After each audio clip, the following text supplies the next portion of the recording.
on a notre disque qui est en train de tourner, de suivre un mouvement circulaire uniformément accéléré. Donc l'accélération, elle, est constante tout au long du mouvement. Ok. Donc l'accélération angulaire est constante. Donc on sait que ici, l'accélération angulaire va être égale à une constante. Et également, l'accélération tangentielle va être égale à une constante. D'accord. Euh, Initialement, on part du repos. D'accord. Donc on sait que ma vitesse initiale va être égale à 0 ou ma vitesse angulaire initiale va être égale à 0. Les deux. On va considérer que ma position initiale, ben, cet état initial plutôt, là, est égal aussi à 0 degré. D'accord. Puis on va accélérer. D'accord. À un instant donné, la vitesse angulaire va valoir 10 tours par seconde. C'est à peu près tout ce qu'on sait ici. Ok. On va appeler ça T1. D'accord. T1, on ne sait pas ce qu'il vaut, mais on sait qu'à ce moment-là, la vitesse angulaire va être égale à 10 tours par seconde. On va écrire ça comme ça. Euh, Ensuite, à ce qu'on va appeler T2, qu'on ne connaît pas non plus. On sait que la position, à ce moment-là, ça va être la position qu'on avait à 1, donc celle qu'on a ici qu'on ne connaît pas. C'est une inconnue ça. Plus 60 tours. D'accord. Parce qu'on parle de 60 tours supplémentaires.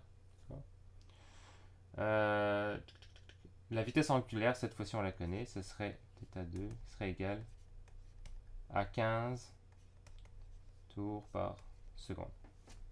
Alright? Puis c'est à peu près tout ce qu'on a comme données. Donc là, on a comme trois états différents, trois instants différents. La première question, c'est on voudrait aller calculer l'accélération angulaire. Donc, euh, pour trouver l'accélération angulaire, je vais avoir besoin de la position, de la vitesse, en tout cas à deux états bien distincts. Okay? Donc, ce que j'aurais pu faire, c'était prendre une petite formule. Ça va peut-être aider ça. Ouais, on va prendre le tiens. En fait, je peux toujours me référer. Je vais prendre celle-là. Donc là, on n'a que des paramètres angulaires, puis on cherche une accélération angulaire. Donc on va prendre les équations pour le mouvement circulaire avec des paramètres angulaires.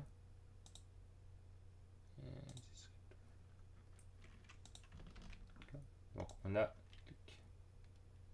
ces formules-là. Le T2 égale à 2, c'était où déjà?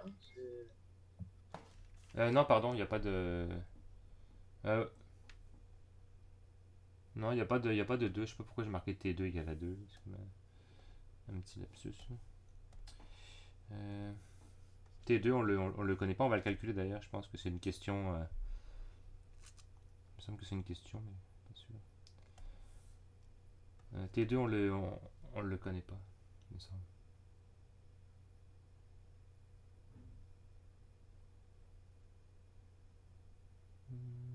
Non, on ne connaît pas le T2.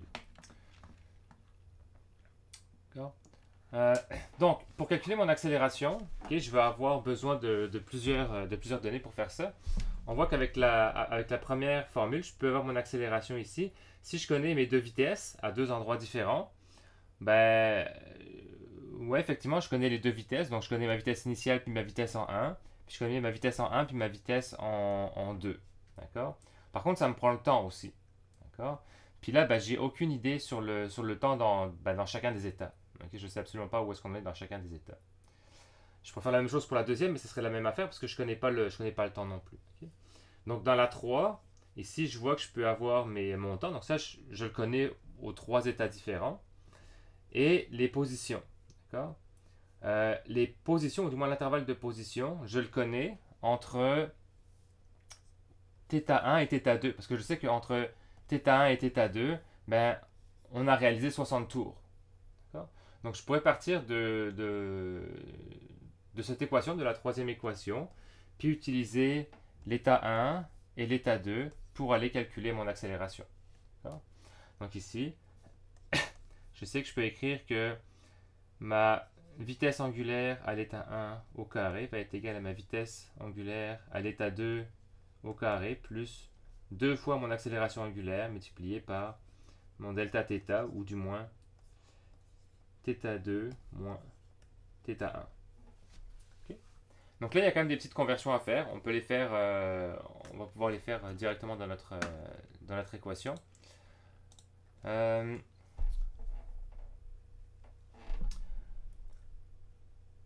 Ma vitesse.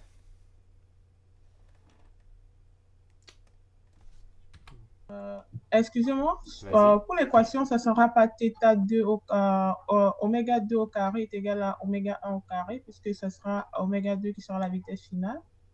Oui, oui, tout à fait. Pardon. Ici, c'est final moins initial. D'accord. Donc justement, mon oméga 2, lui, on le connaît, il est de 15. Il est de 15 tours par seconde. D'accord. Donc là, si je veux convertir mes tours par seconde, j'ai déjà mes secondes, d'accord, dans mes rades par seconde. Donc, je n'ai pas besoin de changer le temps. Par contre, je vais avoir besoin de changer le tour. D'accord. Moi, je veux changer mes tours en radians. Donc, je vais simplement multiplier par 2pi ici.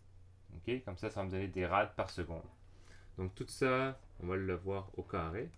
Ça va être égal à ma vitesse initiale. Ben, je sais qu'à oméga 1, je suis à 10 secondes. Je suis à 10 tours par seconde, pardon. Donc, 10 multiplié par 2pi au carré, okay. On le convertit aussi, multiplié par 2 fois ma vitesse angulaire, mon accélération angulaire, multiplié par, alors, θ2 ici, c'est θ1 plus, on va l'écrire, c'était la position angulaire de θ1 plus 60 tours, d'accord, que je vais multiplier encore une fois par 2pi. Et à ça, je vais enlever, donc moins mon θ1. Bah, θ1, je ne le connais pas, c'est θ1. D'accord. Mais en faisant ça, on se rend compte que mon θ1 puis mon θ1, ils s'annulent. D'accord. D'une autre manière, on aurait pu aussi simplement dire qu'on connaît l'écart entre θ2 puis θ1 qui était de 60 tours, puis simplement utiliser ça. On aurait pu simplement utiliser le delta θ, puis ça fonctionnait aussi. Okay.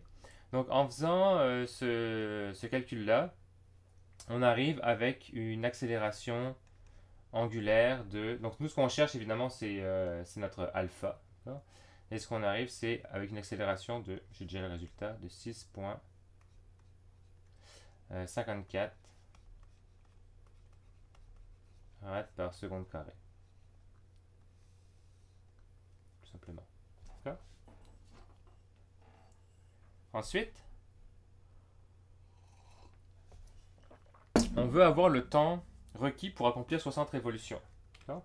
Donc,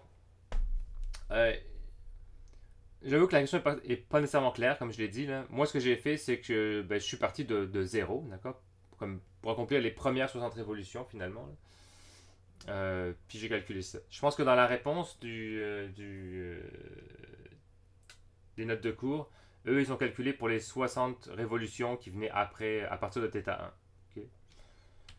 L'un dans l'autre, c'est le même principe, c'est juste que on ne tombe pas sur la même réponse. Donc ici, le temps pour faire 60 tours. Alors, je vais mettre ici, moi je l'ai calculé à partir du repos.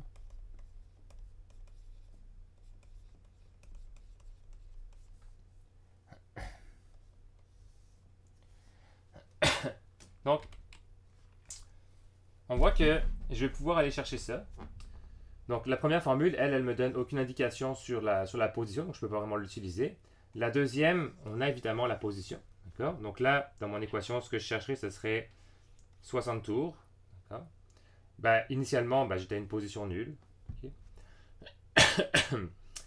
Ma vitesse initiale, je la connais. Initialement, on est à 0. Parfait. L'accélération, je viens de la calculer maintenant, donc je peux m'en servir. Elle est valable dans tout mon mouvement. Et le temps, c'est évidemment ce qu'on cherche. D'accord. Donc cette deuxième équation me serait bien utile pour aller chercher justement le temps pour parcourir 60 tours ou 60 révolutions. Donc on aurait 60 révolutions qui sont en tour ici que je vais mettre en radian. Je multiplie par 2pi. Qui va être égal à ma position initiale. On considère que c'est 0 ici. Plus ma vitesse initiale. 0. Multiplié par delta t. Plus une demi de mon accélération angulaire que je viens de calculer juste avant. On se rappelle que c'était 6,54 rad par seconde carré. On va mettre à multiplier quand même. Et multiplié par mon temps, ou mon intervalle de temps au carré. Donc on peut faire ça. Ah, évidemment, j'ai encore oublié de faire mon TI. Donc, ça va nous donner évidemment deux solutions, ce truc-là. Oh. Qu'est-ce qu'il veut?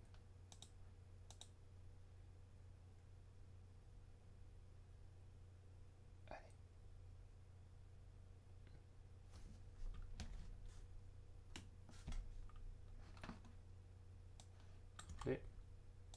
Voilà.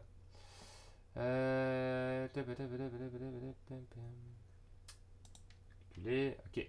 Fait, si on veut résoudre ce truc-là, on va donc avoir 60 multiplié par 2 fois pi, bon pour aller rapidement je mets juste 3,14, hein, est égal à 0,5 fois 6,54, donc ça c'était mon accélération angulaire, multiplié par t que je vais mettre au carré.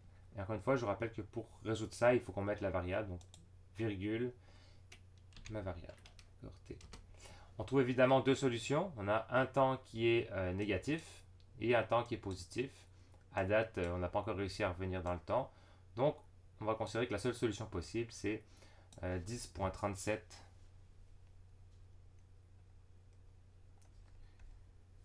delta t plutôt est égal à 10,4 secondes. D'accord?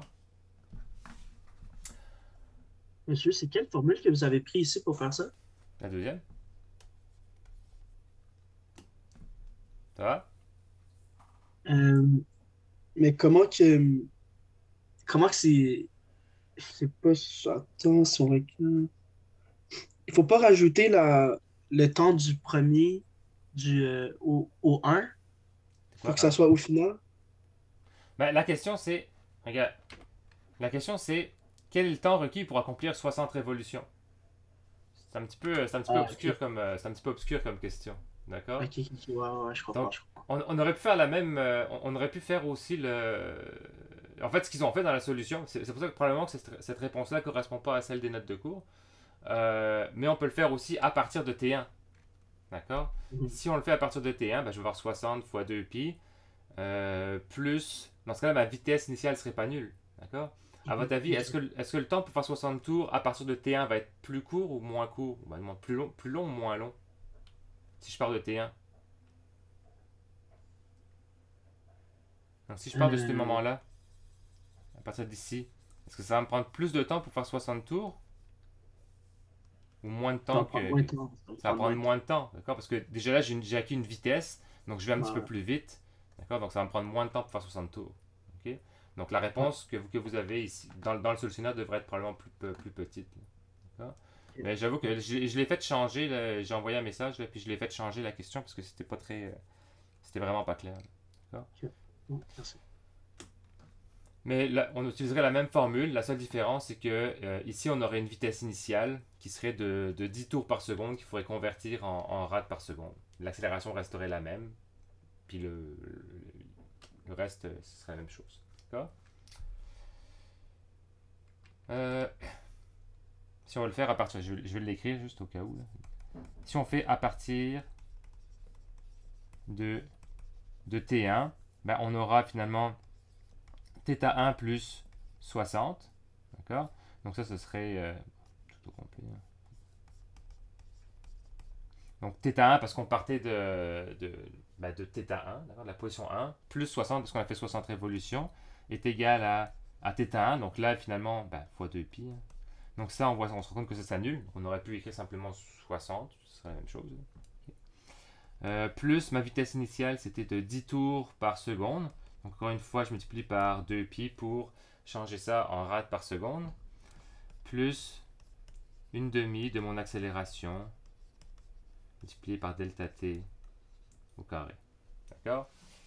On devrait avoir un temps qui va être un petit peu plus court que 10.4 secondes. Okay? Ensuite, on voudrait avoir le temps requis pour atteindre la vitesse de 10 rotations par seconde.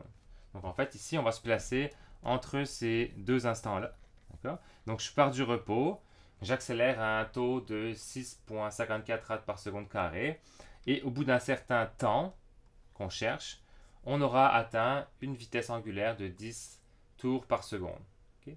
On veut évidemment savoir, c'est quoi ce temps-là. Donc, je connais mes vitesses initiales, je connais ma vitesse finale, donc tout ça et ça je le connais. Je connais mon accélération angulaire, je l'ai calculée, elle est valide tout le temps. Et là j'ai bien mon intervalle de temps. En fait, la première équation pourrait fonctionner, en fait va fonctionner. Donc on va pouvoir utiliser elle. Donc, si je cherche le temps pour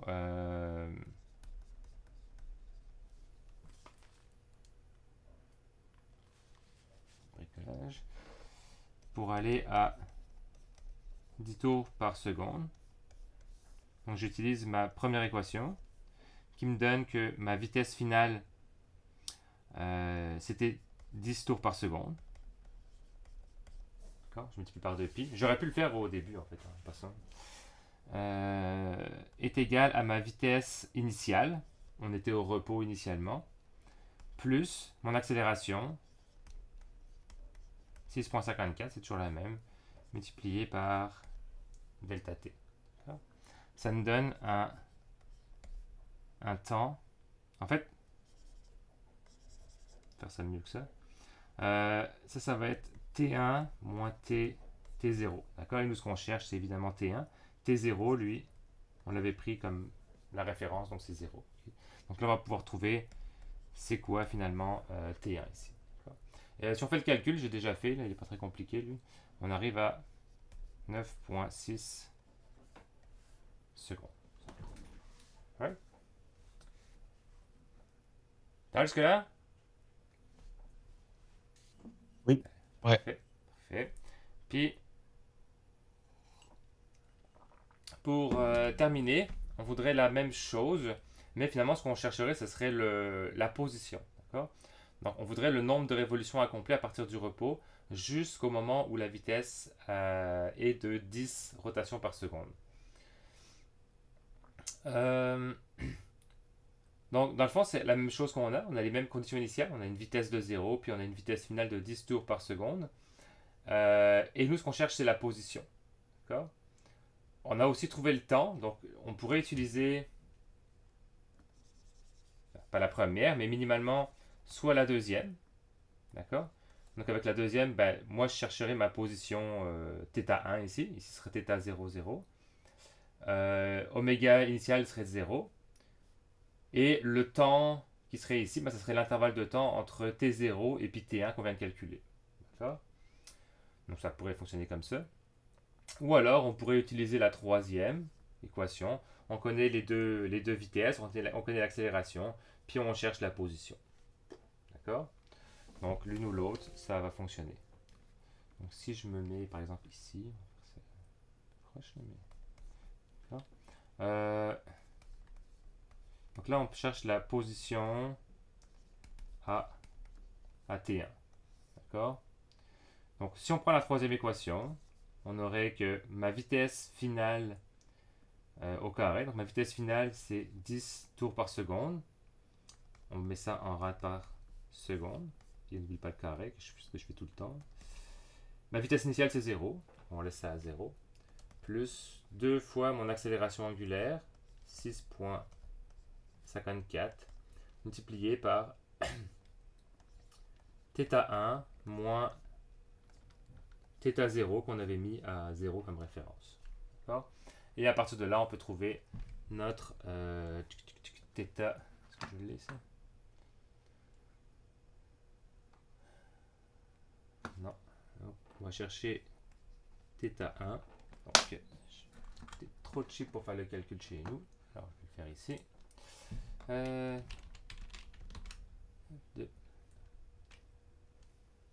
10 fois 2 fois pi.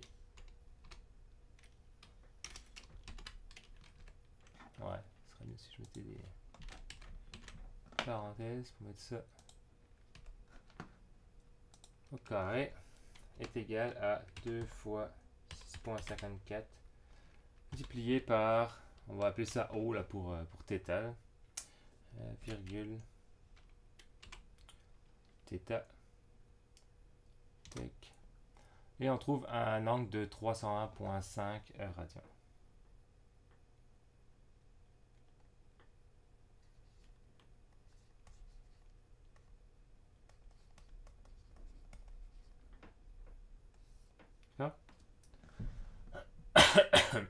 Pardon.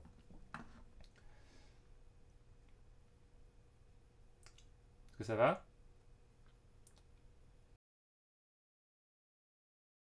Bien. Ok, donc on a encore un disque, évidemment, on prend souvent des disques pour faire tourner, c'est toujours mieux. Là. Un disque accomplit 40 révolutions avant de s'arrêter. La vitesse initiale était de 1,5 rad par seconde et l'accélération était uniforme.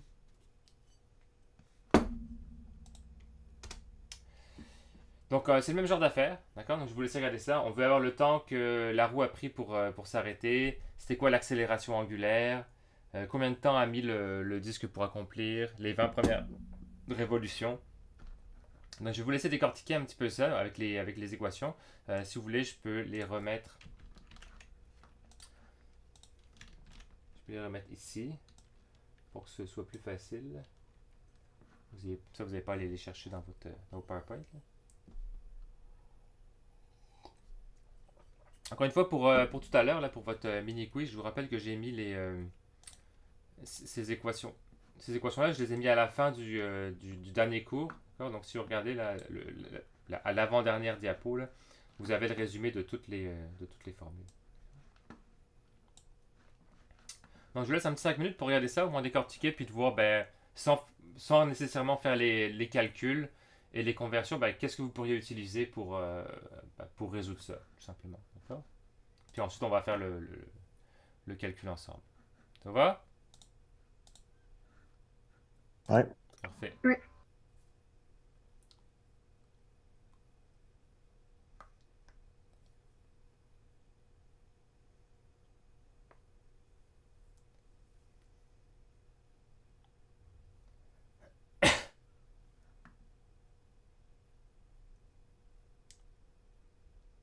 Juste, c'est des révolutions par minute ou par seconde? C'est-à-dire? Où ça? Les 40 révolutions. C'est ça, c'est 40 révolutions. Ah, ok. C'est juste un nombre de tours.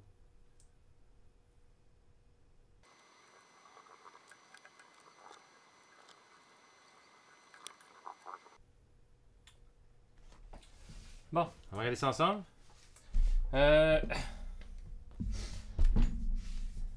Fait que, ici. Pour la première question, est-ce que vous pouvez répondre, est-ce que vous pouvez trouver ça? Fait que, comment est-ce que vous pourriez faire pour trouver le temps que ça a pris pour la roue de s'arrêter? J'aurais utilisé la troisième équation. La troisième? Ouais. D'accord. Donc si on écrit ça, on a avec la 3. Non, attends, je vais écrire. 1, on veut l'accélération.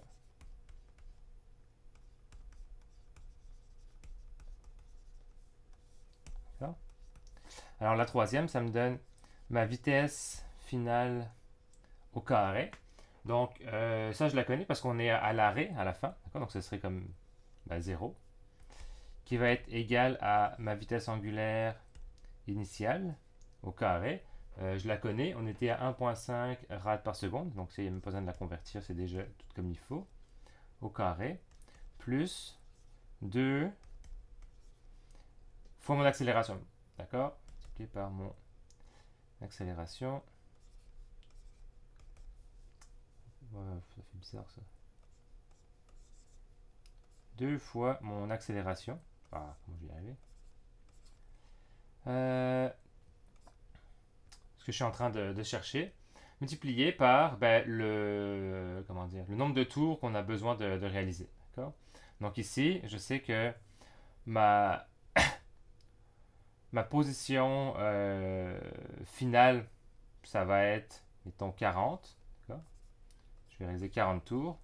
Et que ma position initiale, ben, c'était, alors 40 tours, je vais le mettre en radians, multiplié par 2pi. Ah, excusez, je me suis trompé de ligne. Multiplié par θ final moins θ initial. Donc, mon θ final, ma position finale, ben, ça serait sur mes 40 tours, d'accord? Je suis maintenant à une position de 40 révolutions. Donc, je multiplie par 2pi pour l'avoir évidemment en radians. Moins, ben, on va considérer que initialement, quand je suis parti de mon chronomètre, j'étais à une position nulle. D'accord? À partir de là, je peux aller chercher mon accélération. D'accord?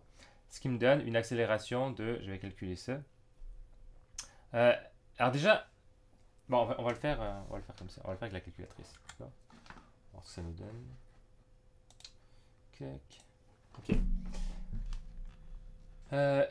Des fois, il faut quand même faire un petit peu attention à ce qu'on trouve dans notre calculatrice. D'accord? Donc, j'ai 0 qui est égal à 1,5 au carré plus 2 fois, on va mettre alpha comme ça, multiplié par 40, multiplié par 2, multiplié par pi.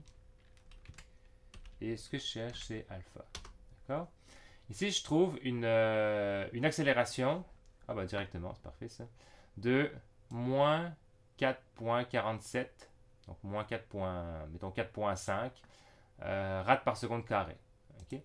Est-ce que ça vous paraît logique ce négatif là?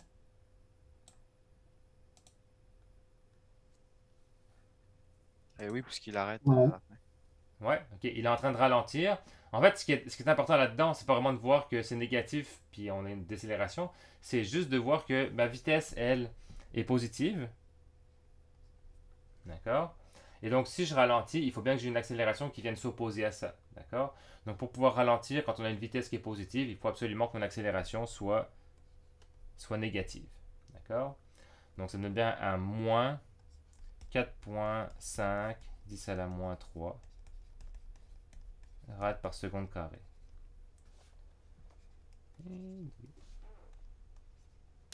Alors, parfait. Ensuite,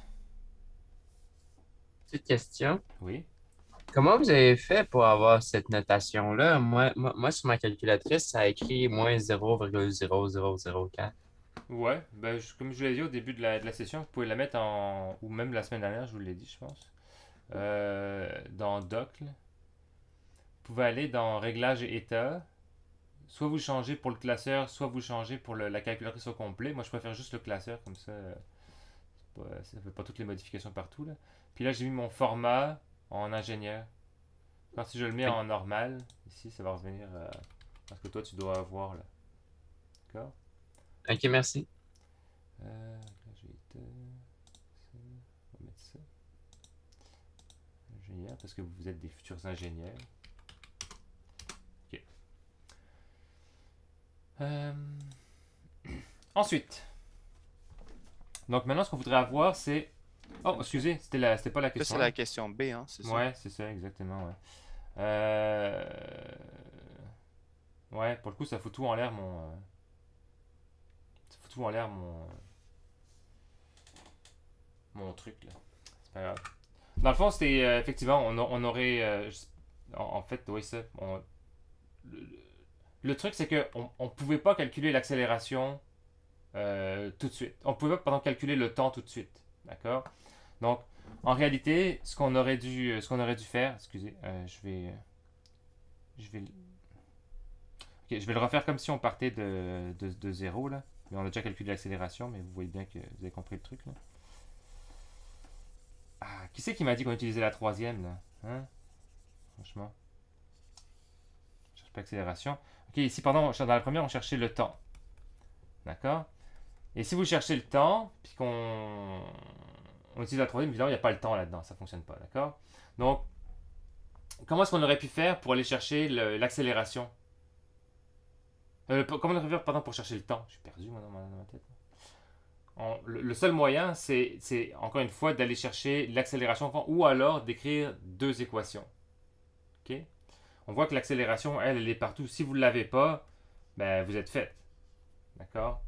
Donc, ce qu'on peut faire ici, ou ce qu'on aurait dû faire, c'était écrire deux équations. D'accord? Donc, la première de notre système, on se fait un système avec deux équations là-dedans. La première, ben, c'était évidemment celle qu'on vient d'utiliser, pour nous permettre de trouver le temps. Donc, on aura eu ce qu'on avait écrit. Donc, ma vitesse finale au carré est égale à ma vitesse angulaire initiale au carré plus 2 alpha multiplié par mon delta theta. Ça aurait été ma première équation. Puis la deuxième, pour faire apparaître le temps, j'aurais pu utiliser n'importe laquelle, là, mais la première ferait bien l'affaire. Ma vitesse finale est égale à ma vitesse initiale plus mon accélération multipliée par delta t. D'accord? Et avec ce système-là, ben, j'aurais pu évidemment aller... En fait, ce que je vais faire, c'est que ça va me donner mes deux solutions à ma question A et à ma question B. D'accord? Donc, en fait, ici, c'était pas vraiment possible d'aller chercher directement la question A sans avoir à répondre à la question B en même temps. Donc, ici, la question 1, c'est plutôt la question 1, 2, et on cherche le temps plus l'accélération. Donc, si je résous mon système, là-dedans, je vais bien avoir ma vitesse finale, elle est de 0, comme on l'avait écrit, plus ma vitesse initiale de 1,5 au carré, plus 2 alpha multiplié par mon 40 fois 2pi, moins 0, position initiale. Et ma deuxième équation, ce serait 0 est égal à 1,5, ma vitesse initiale, plus l'accélération multipliée par delta t. Dans ce système-là, mes deux inconnus, c'est l'accélération et c'est mon delta t. D'accord? J'ai bien mes deux équations là-dedans et mes deux inconnus. Donc, je vous rappelle que pour résoudre un système d'équations, on va le refaire. On peut aller dans... On peut aller dans menu. Je veux faire de l'algèbre et je veux résoudre un système d'équations, 7. Et puis 1, résoudre un système d'équations. Donc, j'ai bien mes deux équations. Et moi, ce que je veux là-dedans, c'est mon accélération et mon temps. Quand je vais mettre A et T. Puis là, ce que je fais, c'est réécrire mes équations. Donc, 0 est égal à 1,5. Okay. On aurait pu les résoudre indépendamment, d'accord? On voit qu'on a déjà réussi à calculer l'accélération juste avant. On aurait pu le faire aussi une équation, puis après l'autre. Okay. Plus 2 fois alpha multiplié par 40 fois 2 fois 14. Et 0 est égal pour ma deuxième équation, 1,5 plus alpha fois t. Alors, tout est bon là-dedans. Okay. Donc on retrouve bien notre accélération qu'on avait juste avant, moins 4,5 environ. J'ai bien mon accélération qui est bien égale à moins 4,5 rad par seconde carré. Et mon temps, mon delta t, on va mettre plutôt. Si on a que deux intervalles, fait que c'est pas si pire. Qui serait égal à 335 environ. 335 secondes. Donc je trouve mes deux réponses d'un coup. Ça va? Ouais. Super.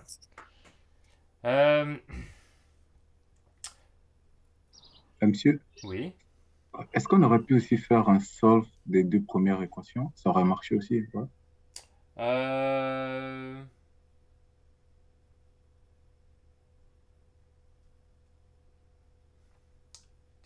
Ouais.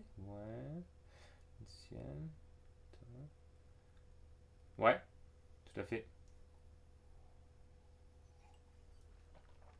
Ouais, ça aurait fonctionné. On avait notre temps, puis on a notre accélération dans les deux. Ça aurait tout à fait fonctionné aussi. Il ne manque rien. Ouais, ça aurait fonctionné. Encore une fois, je vous rappelle que dans ces trois équations-là, on en a en réalité que deux. D'accord? La première, ici, elle était basée simplement sur le fait que ben, l'accélération, c'est ma variation de vitesse. Bon, dans le cas ici, c'est variation angulaire. C'est ma variation de vitesse angulaire divisée par mon delta t. D'accord? C'est cette formule-là, mais qui est aplatie, là, si on veut. OK? Puis la deuxième, qui est ici, elle était simplement basée sur, graphiquement, l'air qu'on trouvait ici. On avait dit que l'air sous la courbe vitesse temps, c'était le déplacement. D'accord? C'était mon delta θ ici. OK? Et donc, c'est comme ça qu'on l'avait retrouvé en calculant l'air. Il y avait comme un triangle et puis un rectangle en bas. On avait trouvé l'air et on avait démontré que ça correspondait à cette formule-là. D'accord? La troisième formule, elle correspond au fait qu'on vient réinjecter des termes de cette équation-là dans la première équation. D'accord? Donc, ce n'est pas une nouvelle équation. Donc, en réalité, c'est pour ça qu'on a toujours... On peut toujours résoudre qu'un maximum de 2 inconnus avec ce système-là. C'est parce qu'on n'a en réalité que 2 équations. D'accord?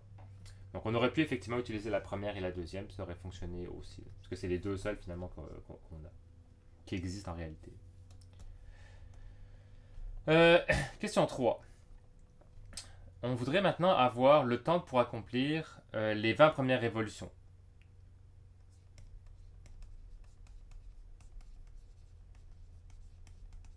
Hop là.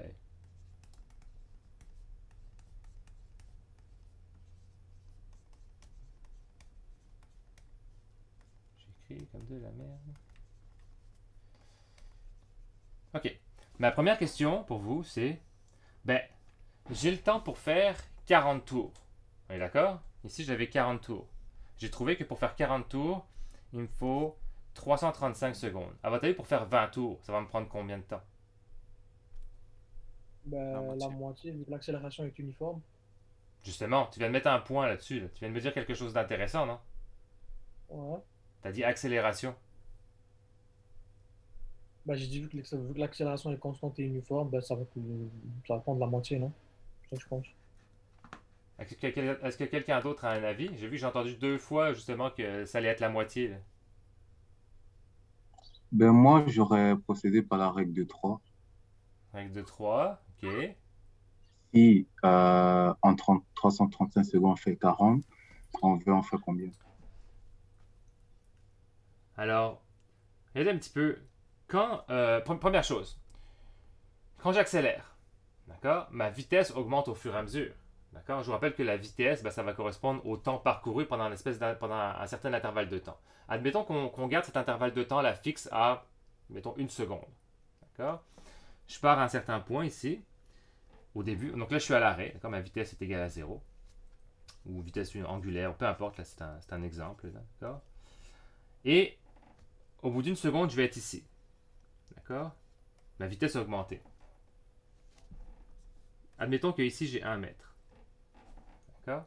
Maintenant, à un temps qui est 1 seconde plus loin, à votre avis, je vais être à quelle distance? Est-ce que je vais être à 2 mètres? Ou est-ce que je vais être à plus que 2 mètres? J'ai une accélération.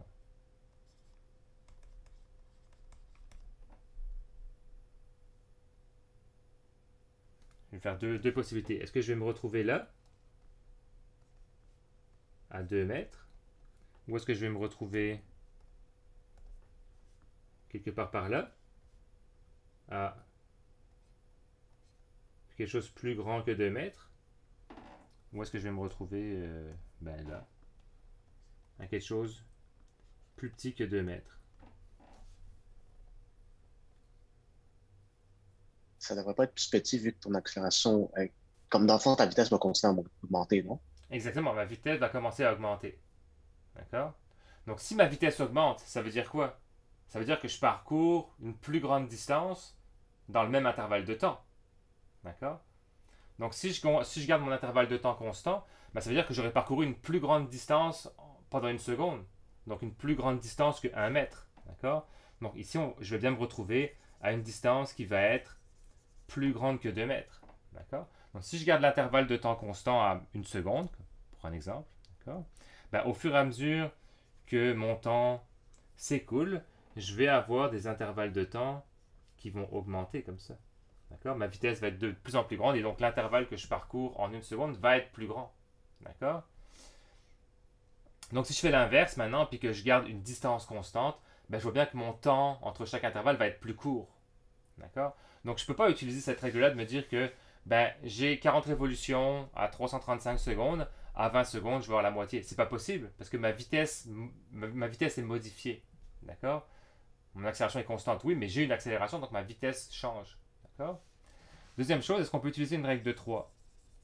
Ben, le problème là-dedans, si on regarde un petit peu la formule, d'accord, qui lie la position, donc ça c'est bien ma position en fonction du temps, donc là ce serait une fonction de θ en fonction du temps, ben, on voit que ici j'ai un carré, n'est-ce pas? D'accord? Donc si j'ai un carré ici, ça veut dire que ça ne peut pas être linéaire, donc je ne peux pas vraiment utiliser une règle de 3. Une règle de 3, c'est très bien quand on a quelque chose de linéaire. D'accord? Mais ça ne fonctionne plus dès qu'on a quelque chose d'exponentiel comme ça. D'accord? Donc, la seule solution ici, ben, c'est de se dire, j'ai pas de raccourci possible, il va falloir que j'utilise mes formules. D'accord? Et ça, c'est souvent ce qui arrive, c'est que, ben, parce que vous réfléchissez quand même quand vous faites des examens ou peu importe, vous étudiez des cas, là, puis vous dites, ben oui, je vois 20, je vois 40, ben évidemment, ça doit être la moitié. D'accord? Mais réfléchissez juste un petit peu plus, là, puis dites-vous, est-ce que c'est vraiment linéaire comme évolution? D'accord? Dans notre cas, à nous, c'est pas linéaire, donc on peut pas faire ça. Bon, j'avoue que je vous ai un petit peu aiguillé en vous demandant justement, est-ce qu'on pouvait faire un raccourci? Mais vous l'avez peut-être pas fait par vous-même. Mais la réponse est on peut pas. D'accord? Donc, donc ici, ce qu'on va faire, c'est qu'on va se dire, ben,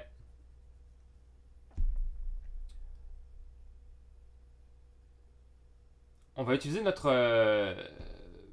formules. D'accord? Ici, qu'est-ce qu'on pourrait prendre pour aller chercher le temps pour accomplir les 20 premières révolutions? Donc, j'ai mes conditions initiales. D'accord? Donc là, on veut être entre T0 et puis T, plutôt une demi, à peu près. Je sais qu'initialement, j'avais une vitesse de 1,5 radian. Ma position était de 0. Donc, si j'utilise la deuxième formule, j'ai bien une position finale qui va être de 20 tours. Encore une fois, multiplié par 2π. Initialement, j'étais bien à 0. Ma vitesse initiale, c'était 1,5 rad par seconde. Donc, multiplié par delta t. Plus une demi multiplié par... Bah, mon accélération est constante, donc celle-là, je la connais. C'est évidemment la même durant tout mon mouvement, donc je peux la réutiliser. Bon, je vais pouvoir la mettre même, en fait. On avait dit que c'était moins 4,5 10 à la moins 3. 10 à la moins 3. Multiplié par notre delta t carré. Alright? Est-ce que j'ai fait ça, moi? Bon, en fait, on va le faire. Ça va être intéressant de voir la réponse de ça. Ok. Donc, on a bien 20 fois 2 fois 14 qui est égal à 1,5 fois, on va appeler ça t. Je vais mettre le moins devant, ça va être plus facile. 0,5 fois... je vais arrondir ça, c'est pas très important. 4,5 10 à la moins 3 multiplié par t au carré, puis on cherche notre t. D'accord? Alors, vous savez, c'est laquelle la bonne réponse? Souvent, dans ce qu'on faisait comme calcul ici, on avait toujours une réponse avec un temps négatif puis un temps positif. Mais là, c'est pas le cas. Alors, c'est laquelle la bonne réponse?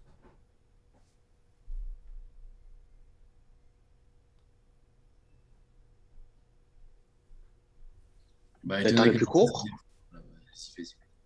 Pourquoi? Pourquoi le temps le plus court? Parce qu'on prend moins de temps pour parcourir plus de distance. Non. Moi, je dirais que... Vas-y, Cheva. Désolée. Moi, je dirais que le temps il doit être inférieur au delta t 335 secondes parce que normalement, ici, on a fait 40 révolutions, mais ce qu'on demande, c'est seulement pour 20 révolutions. Donc, Exact.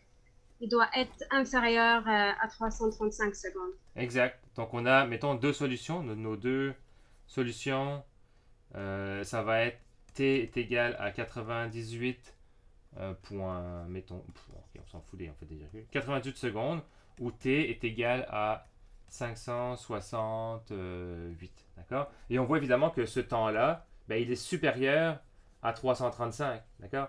Donc, c'est clairement pas possible d'avoir un temps qui est censé être chronologiquement avant, alors qu'il a un temps qui est plus élevé, d'accord? Donc, cette solution-là, elle, est pas réaliste, d'accord? À 20 tours, je peux pas être à un temps supérieur que à 40 tours, d'accord? Donc, nécessairement, c'est bien cette valeur-là, d'accord? De 98 secondes, d'accord? Et évidemment, ça ne correspond pas à la moitié de 335, d'accord? On est pas mal plus en bas de ça, ok? Donc, ben, c'est ça. Donc, ça, vous avez des questions là-dessus? J'ai une question. Vas-y. Pourquoi ne pouvait-on pas utiliser la première équation et remplacer les 20 tours par le oméga W par 20 que multiplie 2pi? Ben, est-ce que tu connais la vitesse du disque quand tu es à 20 tours?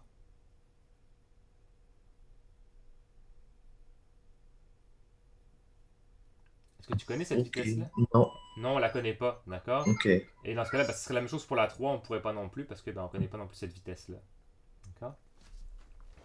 Donc la seule ici possibilité, c'était vraiment d'utiliser la deuxième équation. Pas d'autres questions?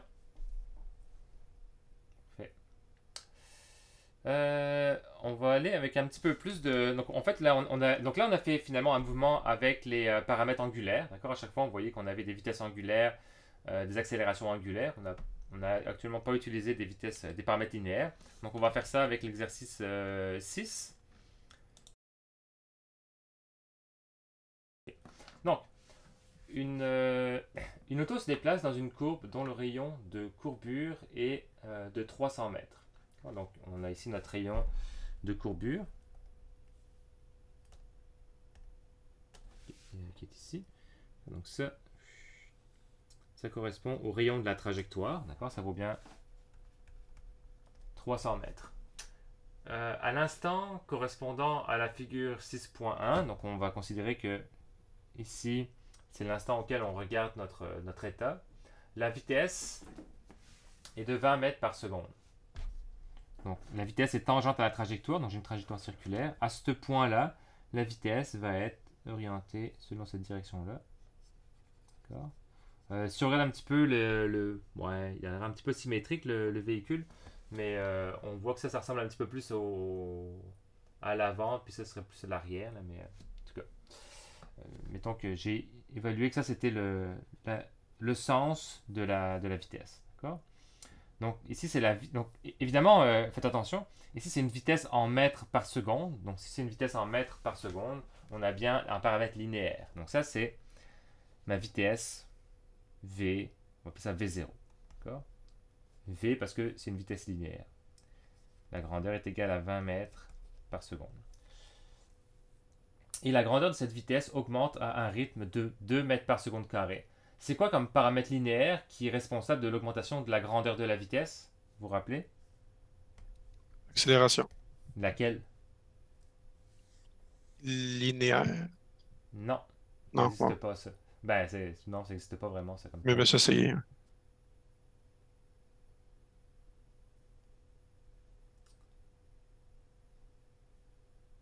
Tangentiel. Exactement, ce serait notre accélération tangentielle. D'accord? Donc ici, on aurait AT qui serait égal à... Donc la vitesse augmente. D'accord? On va dans une vitesse qui est positive. D'accord? Donc mon accélération tangentielle doit être de plus 2 mètres par seconde carré. D'accord? Comme elle est positive, elle va être orientée dans la même direction puis le même sens que ma vitesse. Donc c'est pour ça que elle, je vais la faire comme ça. D'accord? Ça, ce serait mon AT. OK? calculer l'accélération. Donc là, on veut la grandeur et la direction en fonction d'un repère O, X, Y. Donc on veut en fait le vecteur accélération total dans ce repère XY là. Bon, c'est un petit peu un jeu de vecteurs, c'est pas nécessairement très très utile, mais au moins ça va nous permettre de mieux comprendre c'est quoi l'accélération dans les paramètres linéaires. D'accord? Fait à votre avis, qu'est-ce qu'il va falloir que je fasse pour trouver mon accélération? Il faudrait trouver l'accélération centripète.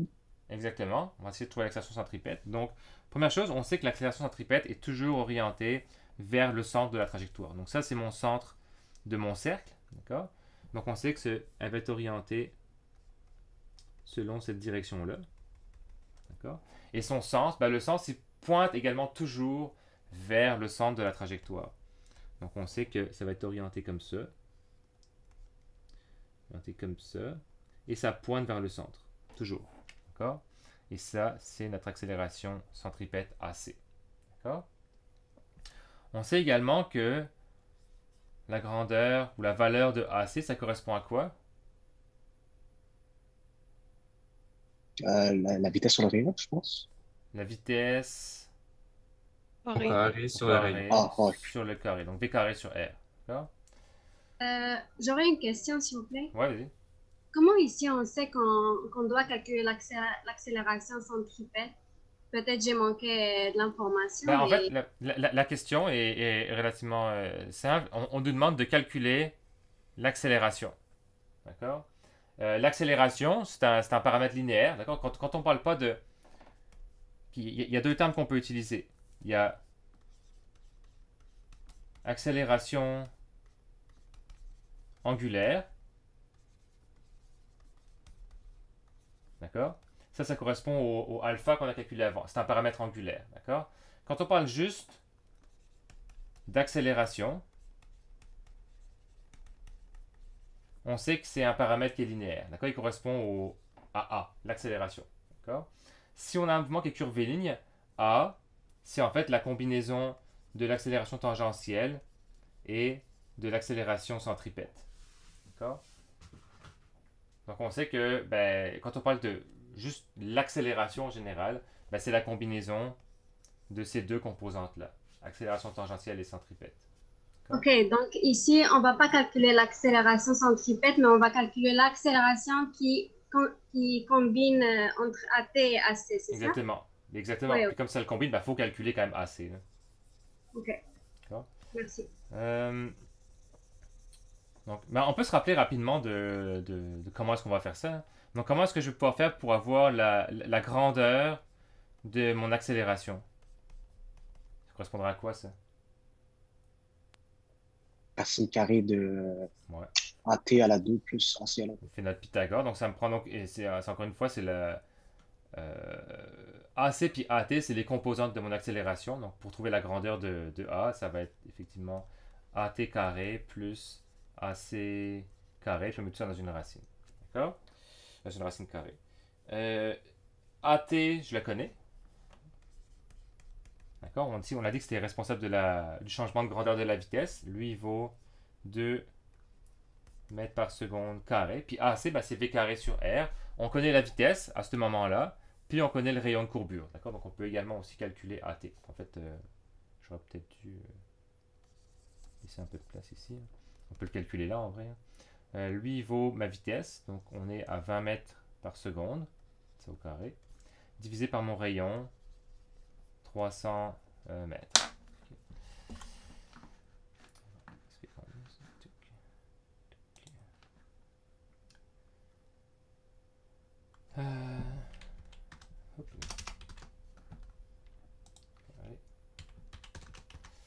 On arrive à 1,33 mètres par seconde carré.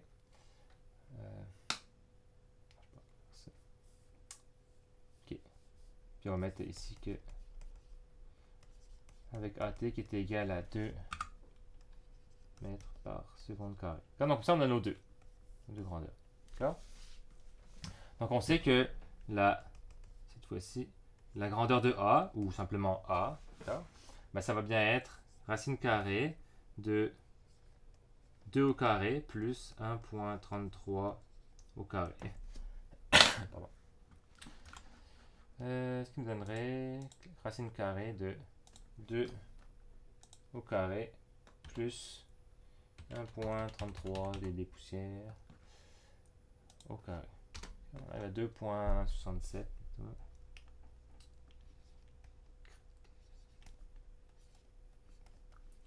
mètres par seconde carré.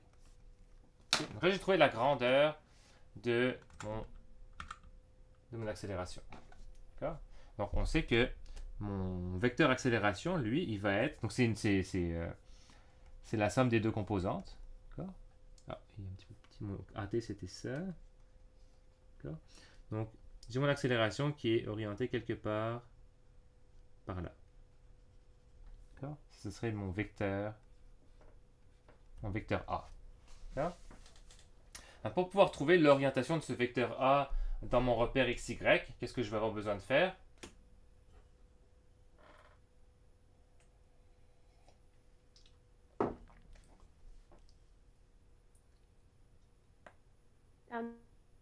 Oui.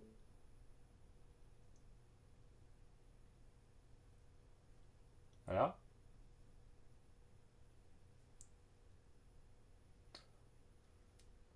François a allumé son micro. Bien, on peut faire un signe entre le vecteur A et AT. Et après ça, on va trouver l'angle et on pourra rajouter plus 30 degrés. Donc on voudrait se trouver cet angle-là finalement. Là. Ouais, c'est ça. Alors on va appeler ça bêta. D'accord? Effectivement. Pourquoi tu veux trouver un signe avec le AC? Tu veux dire accélération centripète?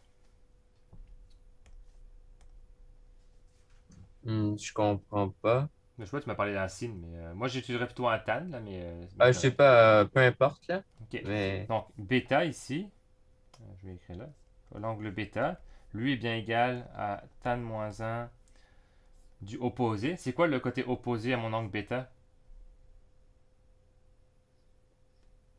AC. C'est AC.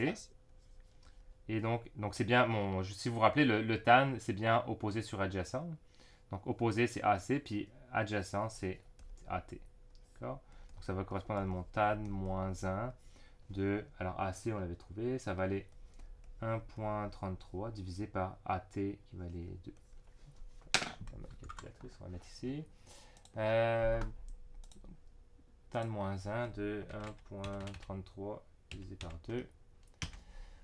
Donc, encore une fois, vous regardez ici, je suis en degrés, d'accord? Donc, ça me donne évidemment la réponse en degrés. Donc, j'ai bien un angle bêta. Un angle bêta ici de 33.7 degrés. Right?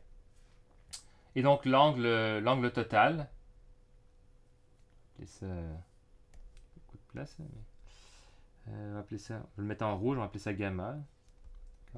Et donc mon angle gamma, ça va bien être égal à bêta plus 30 degrés, c'est-à-dire 63.7 degrés.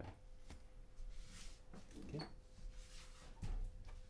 J'ai bien un vecteur dans ce cas-là qui a une grandeur de 2.67 mètres par seconde carré, puis qui est orienté à 63.7 degrés par rapport à l'axe des x positifs. D'accord? Pourquoi Parce que l'accélération tangentielle elle va dans le même sens que notre vitesse? Parce qu'on accélère. On veut augmenter la vitesse. Ah bah oui. Okay. Donc quand vous accélérez, votre accélération, ça pousse sur la vitesse. D'accord? Donc ça va dans la même direction. Puis quand vous voulez ralentir, votre accélération, elle ralentit, donc elle pousse dans le sens opposé. Vous voyez ça un petit peu comme des... c'est pas vrai, là. Mais imaginez que c'est comme des forces là, qui s'opposent ou qui viennent se pousser. C'est beau?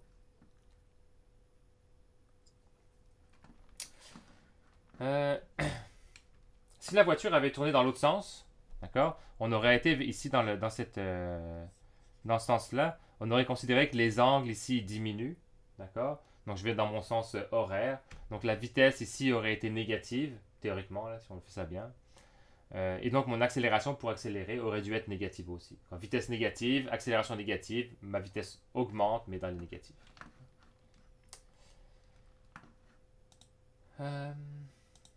Fait. Disons que le centre du cercle était vers le bas à la place du haut. J'imagine qu'AC serait négatif aussi dans ce cas-là. Attends, si le centre du cercle aurait été... Comme vers le bas, disons. Comme disons, si AC pointait vers la direction inverse.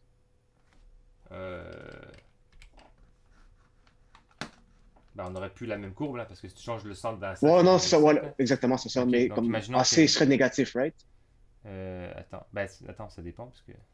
Non, non, AC, lui, il est toujours. Attends, ouais. Mettons que tu as un truc comme ça. Ok. Et toi, toi, tu veux que. Ok, mettons qu'on est quelque part par là, ici. Puis AC est comme ça. Ouais, exact. Ouais. Non, non, AC, lui. En fait, ce qu'on fait, c'est qu'on prend toujours un. Admettons que je suis à ce point-là. Ok, je suis à un point quelque part comme ça, ici.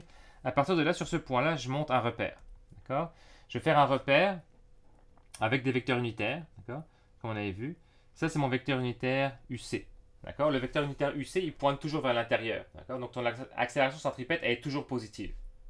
Toujours. Ah, ok. Il n'y aura jamais de moins. D'accord? Puis, dépendamment de ta vitesse, si ta vitesse est par là, si ça c'est ton grandeur, c'est ton vecteur vitesse, tu mets toujours ton repère unitaire vitesse le long de le vecteur unitaire tangentiel le long de la vitesse. D'accord? Ça c'est UT.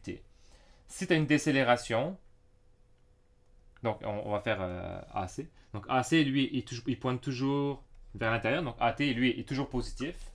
Mais, pardon, AC, excusez-moi. AC.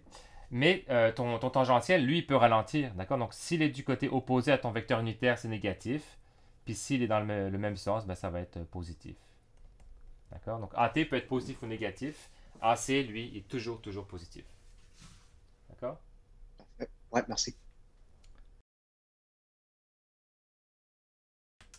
Good. Alright.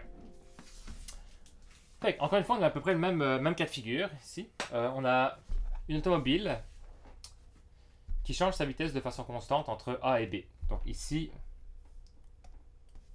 on a deux points caractéristiques. On a le point A et puis le point B. D'accord? Ça m'a pris un certain temps quand même à trouver l'angle. Hier, je n'étais pas réveillé, je vous avoue. Effectivement, c'est l'angle, la position angulaire entre ces deux points-là, ben, c'est bien 90 degrés. D'accord? Donc ici, on a bien un angle de pi sur 2.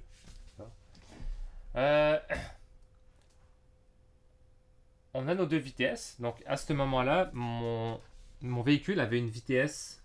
Donc on va le dessiner, d'accord? Donc on est toujours tangent à la trajectoire. Donc VA qui est ici, ça va aller 15 mètres par seconde. Et au point B, on est tangent à la trajectoire. Donc VB qui est ici, ça vaut 20 mètres par seconde. Ok?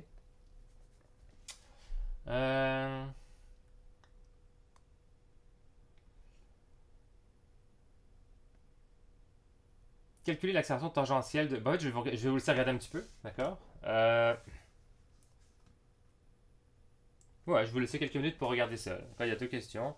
La première, calculer l'accélération tangentielle de la voiture. C'est relativement direct, ça. Et finalement, en deuxième, on voudrait calculer la vitesse lorsque la voiture a parcouru 100 mètres. Donc, possiblement, ça devrait correspondre à peu près à cette trajectoire qui était dessinée par le delta S. Donc, j'imagine que ça, ici, ça doit correspondre à 100 mètres, à peu près. D'accord? Encore une fois, on a un rayon de courbure de 300 mètres. Il n'est pas mis dans l'énoncé, mais il est spécifié dans le schéma. OK? Donc, je laisse regarder ça. Puis on corrige après, puis on va s'en aller après vers une petite pause. J'y vais, monsieur. Vas-y. Juste pour l'accélération tangentielle, comment est-ce qu'on fait, sachant qu'il y a il y a entre guillemets deux vitesses constantes? Enfin, il y a VA et VB. On fait quoi? On fait une moyenne entre les deux pour calculer la... Je pense que ça nous manque le temps ou quelque chose comme ça. Tangentielle, merde, je te répète, excuse-moi. C'est beau? De façon constante, donc l'accélération tangentielle est constante. C'est beau?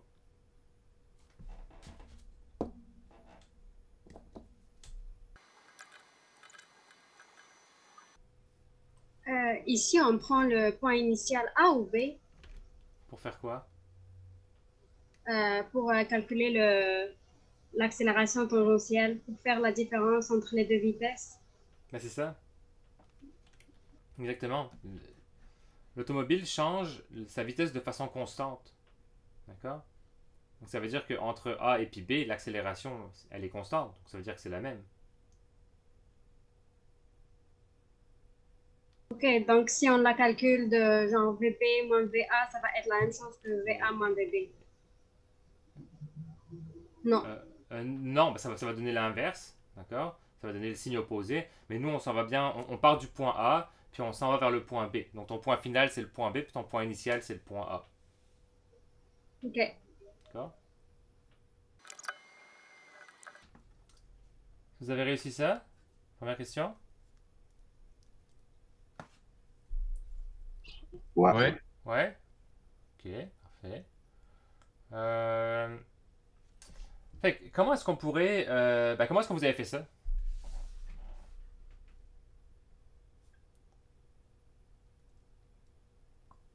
Moi, j'ai trouvé le delta S Ouais. en multipliant pi sur 2 fois le rayon. D'accord, donc on sait qu'on a un déplacement angulaire. D'accord? Donc nous, c'est un petit peu le point ici. C'est qu'effectivement, on parle d'un déplacement angulaire. Donc on a notre... Ah, comment... Je change de couleur à chaque fois. Ok. Donc nous, ce qu'on connaît, c'est notre delta θ. D'accord? On sait que ce delta θ là, il faut effectivement pi sur 2, donc 90 degrés. Ok, donc toi, tu es parti de ce déplacement angulaire là, puis tu as été chercher en fait le déplacement linéaire, delta S. Ouais, ouais. Puis à partir de là, tu as été utiliser les équations avec les paramètres linéaires pour trouver l'accélération tangentielle. Ouais, la troisième. La troisième. Ok. C'est pas mal ça qui. C'est une... En fait, il y a deux manières de faire. Soit on connaît le déplacement angulaire, puis on va chercher l'accélération angulaire. D'accord? Et à partir de l'accélération angulaire, on peut se dire que l'accélération tangentielle, c'est alpha fois le rayon de courbure, tout simplement. Ou alors, effectivement, on peut partir directement du déplacement angulaire, puis de se dire que le déplacement linéaire, c'est égal à delta θ multiplié par r, qui revient au même en fait. Et ensuite utiliser les équations avec les mouvements, avec les paramètres linéaires. Donc si on fait ça, on trouve effectivement que j'ai un pi sur 2 multiplié par 300 mètres, ce qui nous donne, je vais faire le calcul, 471 mètres. On trouve que le déplacement c'est 471 mètres. Okay. Et à partir de là, je vais pouvoir utiliser mes équations du mouvement circulaire uniformément accéléré pour trouver mon accélération tangentielle. Donc effectivement, je connais les deux vitesses, vitesse initiale puis vitesse finale, et je connais le déplacement. Ben, ça, c'est pas mal ce que regroupe la troisième équation. Donc si je prends mon équation 3 ici, je vais avoir au final 20 mètres par seconde, que je vais mettre au carré, qui va être égal à 10 mètres par seconde, je vais mettre au carré, plus 2 fois mon accélération tangentielle que je cherche, multiplié par mon déplacement, c'est-à-dire 471 mètres. D'accord? Ce qui me donne un AT, qui va être de... Pardon, parce que j'ai mis ça. Tac. C'est pas 15 mètres, mais non 10 mètres. 10 mètres, tu veux dire? Ouais, 15 pas 10, oui, tout à fait. Je viens de voir ça quand je regardais mon équation. Donc on a de 20 au carré est égal à 15 au carré plus 2 fois, on va appeler ça A tout simplement, mais vous pouvez mettre AT si vous voulez, ça fonctionne pareil. On va mettre AT en fait, multiplié par 471. Et moi, ce que je cherche, c'est AT. Ce qui me donne une accélération de 186, 10 à la moins 3. Ou alors, si vous voulez l'écrire d'une autre manière, 0.196 mètres par seconde carré. Là. Je vais le mettre en rouge. Est-ce que ça va? Je voudrais juste savoir, c'était quoi l'autre manière de le faire? Ben, l'autre manière, on aurait pu prendre l'équation 3 aussi, mais avec les paramètres angulaires. D'accord? Donc dans ce cas-là, ben, au lieu d'avoir des vitesses linéaires, tu aurais eu des vitesses angulaires. D'accord? Donc il aurait fallu évidemment convertir ces vitesses-là en vitesse angulaire. Donc encore une fois, on aurait divisé par le rayon. D'accord? Puis on aurait trouvé notre accélération angulaire. Puis, donc on aurait dû cette fois-ci utiliser cette troisième formule qui est ici.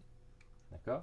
On aurait trouvé alpha. Puis on sait que alpha est lié à mon accélération tangentielle, encore une fois, par le rayon. D'accord? Ça reste quand même que cette première, celle que je viens de montrer, était un petit peu moins longue. D'accord? Mais ça aurait fonctionné aussi. Ok, merci. C'est tout? Donc c'était probablement la plus efficace ici. Est-ce que ça va? Non. SF. SF, c'est quoi? C'est la position finale. Ok. En paramètres linéaires, ici, je me retrouve avec... Ça, ce serait S0 qui est égal à 0 mètres. Puis ça, ce serait, mettons, S final qui est égal à 100 mètres. D'accord? Donc c'est une distance, mais le long de la trajectoire circulaire. C'est beau?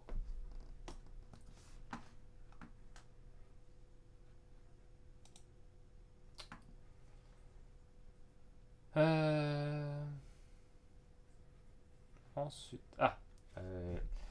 calculer la vitesse lorsque la voiture a parcouru 100 mètres, ainsi que son accélération centripète. Bon, deux questions en une, c'est souvent difficile.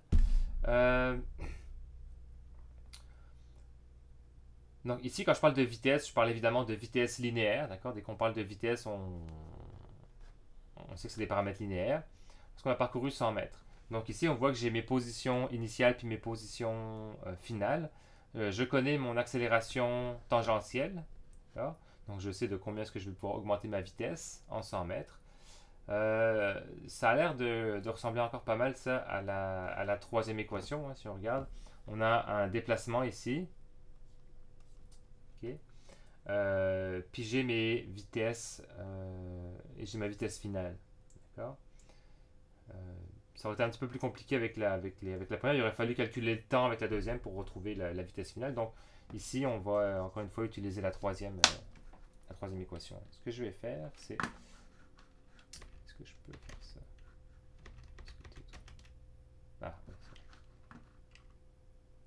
Ah, bon, je vais devoir...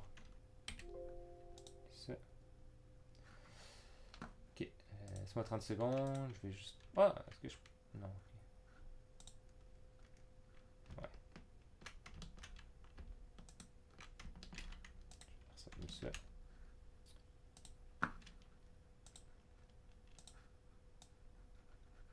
Tac. À peu près. Je vais me donner plus gros aussi.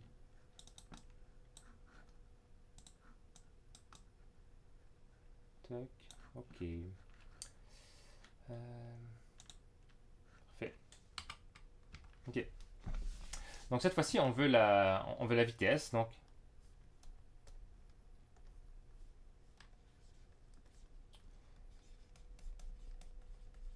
vitesse à S est égale à 100 mètres. D'accord? Donc, avec la troisième la troisième équation, on a que la vitesse finale, ce que je cherche, est égale à ma vitesse initiale. On partait, nous, avec une vitesse en A de 15 mètres par seconde, plus 2 fois mon accélération tangentielle. On vient de la calculer juste avant, elle est valide tout le temps, donc 0,186, multiplié par mon déplacement. Mon déplacement ici, il vaut 100 mètres. Ce qui me donne une vitesse. Est-ce que j'ai fait ça comme calcul là? Ouais. Ce qui me donne une vitesse de. Donc là, on a juste à faire le calcul. 16,19. Bon, 16,2 mètres par seconde. Okay. À partir de là, est-ce que vous êtes en mesure de calculer l'accélération centripète de ce véhicule-là? Je pense que ouais. Ouais. Comment est-ce qu'on pourrait faire? Ben, je vois pas les formules devant moi. On l'a fait juste avant. Vitesse au carré divisé par... Ouais. Ouais. Donc On a ici. Je l'ai mis là. Bon. Donc effectivement, là, c'est relativement simple. Ce que je vais juste faire pour l'instant...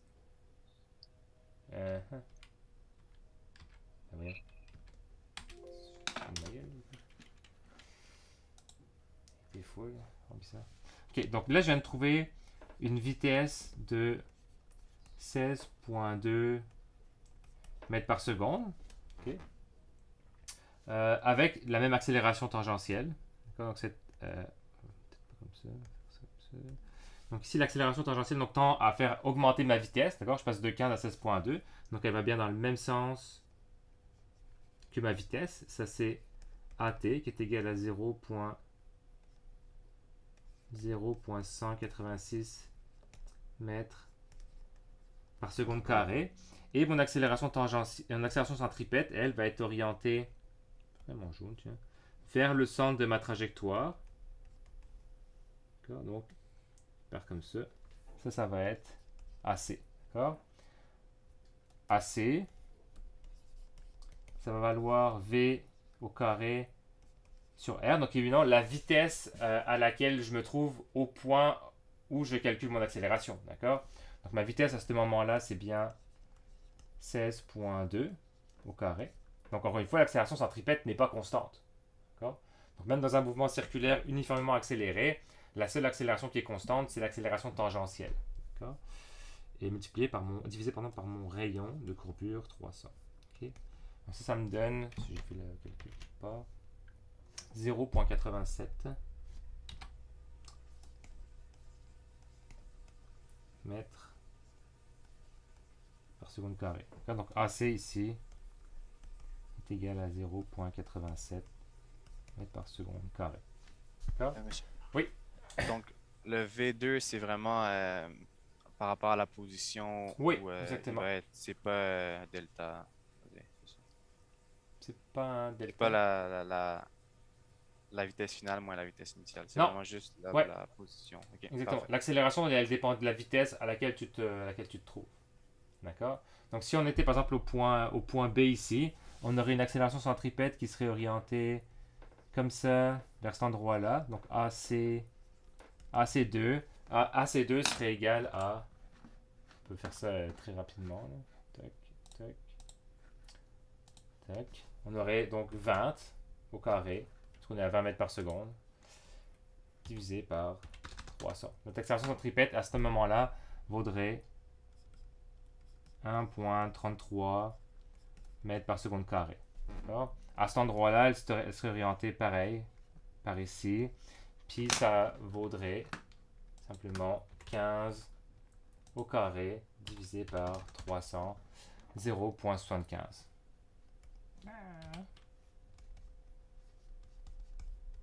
Mètres par seconde carré, etc. D'accord? Donc, effectivement, l'accélération centripète, on voit qu'elle n'est pas constante. Par contre, mon accélération tangentielle, à chacun des endroits, donc ici, à ce moment-là, il faut que j'enlève des trucs. On va mettre AT, ça vaut ce qu'on avait trouvé avant, 0,186 mètres par seconde carré. À cet endroit-là, elle est pareille selon V. AT2, c'est égal à 0,186 mètres par seconde carré. Elle est constante. D'accord? Elle vaut la même chose partout. Est-ce que ça va?